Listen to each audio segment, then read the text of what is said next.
Welcome to MMA Under 10. I am John Strasser. Finally joining me back, Alex Giuliani. Hooray! There's two of us.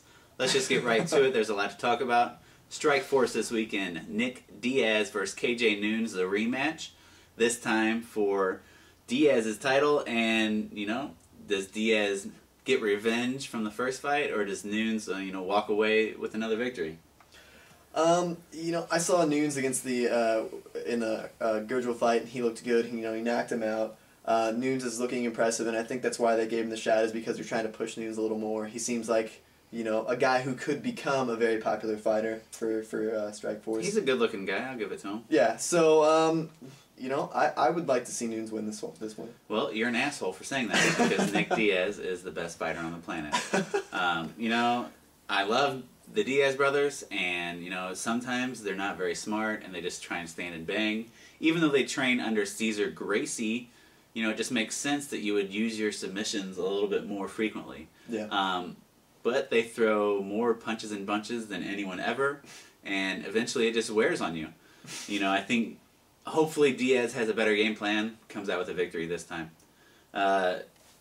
Quickly moving ahead, WEC last week, which was, in my opinion, one of the best cards of the year, and most definitely probably the best since UFC 116. Mm-hmm. Do you agree? Yep.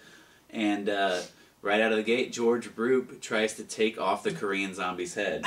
Now, at this point, is there any reason to still be on the zombie train, or is that gone? He's a popular guy. He's got the whole Korean zombie nickname, which is an awesome nickname. Agreed. I think everyone can agree on that.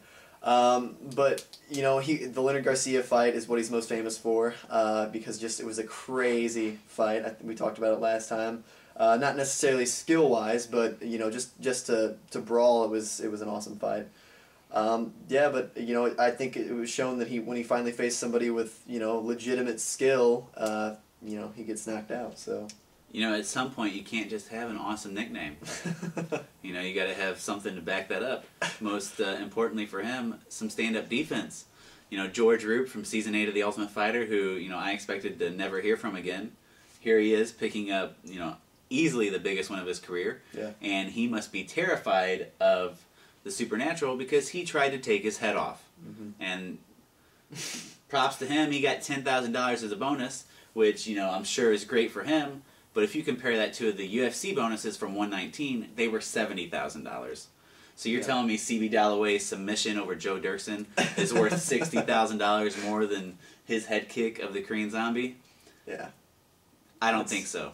No. Good submission. I won't take anything away from CB Dalloway. Yeah. But yeah, and you would think both companies being owned by Zuffa, that there would be a little more. You kind of expect the UFC to make more, just because sure. The UFC is the company. But if they're both owned by the same promotional company, right, then it should be a little bit closer. You would think. I would think so. Throw those guys a bone. Especially when you look at the entertainment value of UFC 119, which wasn't very good, versus the WEC, which was incredible, mm-hmm, and almost always is. Throw those guys a bone, make it worth their while instead of trying to move up in weight just to be in the UFC. Yeah. Other fights, Donald Cerrone picked up a victory over Jamie Varner, so now it's 1-1. Are you looking forward to that third fight, or is it unnecessary?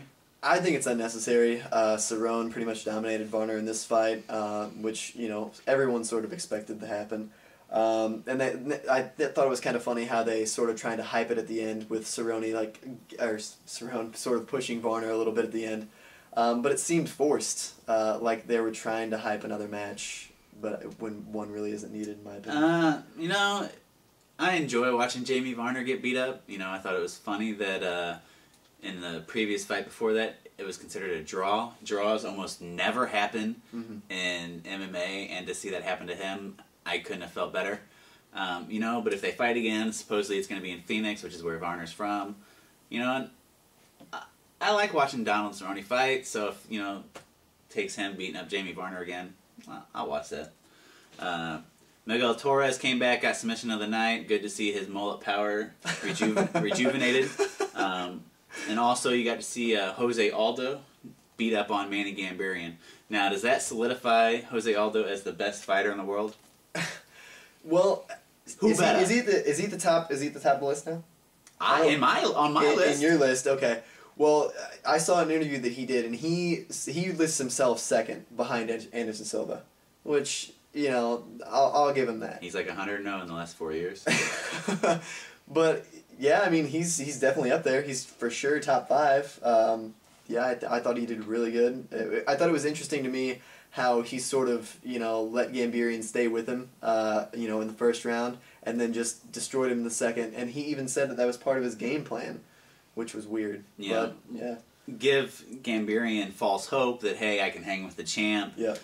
And, you know, maybe he's not, you know, all he's cracked up to be. Comes out, Aldo wrecks him in the second round. Yeah. So, you know, those guys get paid to do this. They have people that, you know, come up with game plans.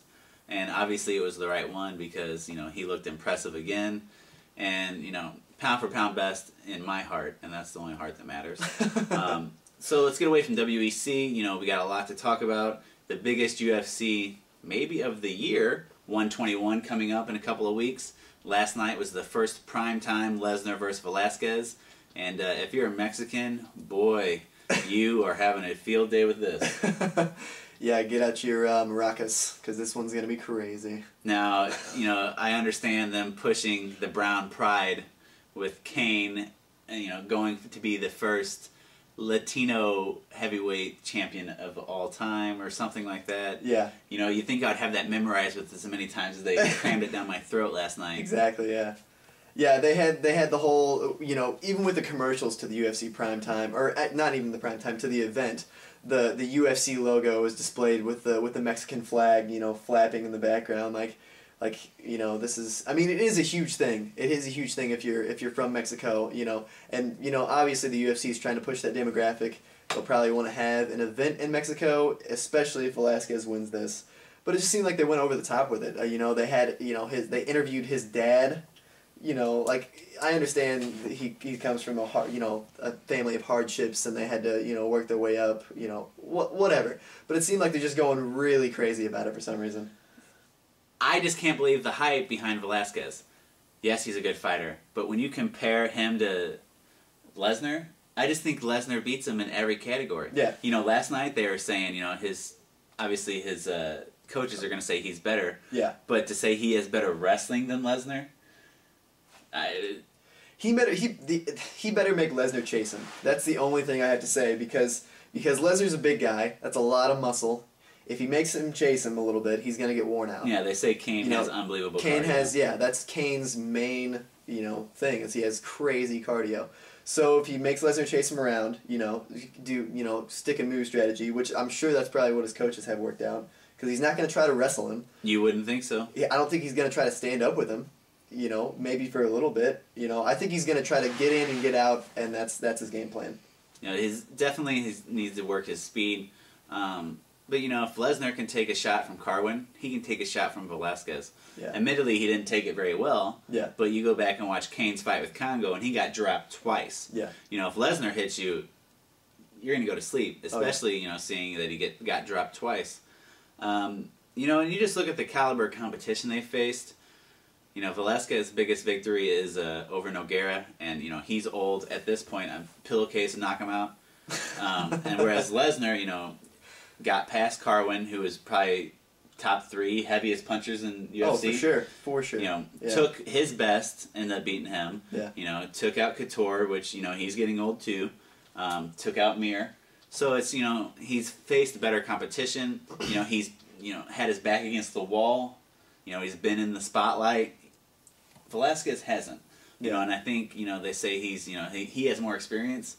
Well, he doesn't have that kind of experience. You know, he's never been in the championship fight. He's never been on, you know, in front of that big of an audience before. And, you know, now they're tacking on the Brown Pride, going crazy with it. So now he has all of that. All of that pressure. You know, all of Mexico is on his back pretty much now. You know, that's the way they're promoting it. The way they're promoting it, that's what it seems like. You know, it's just insane. But we have 2 more weeks to talk about that. You know, we'll go crazy for it.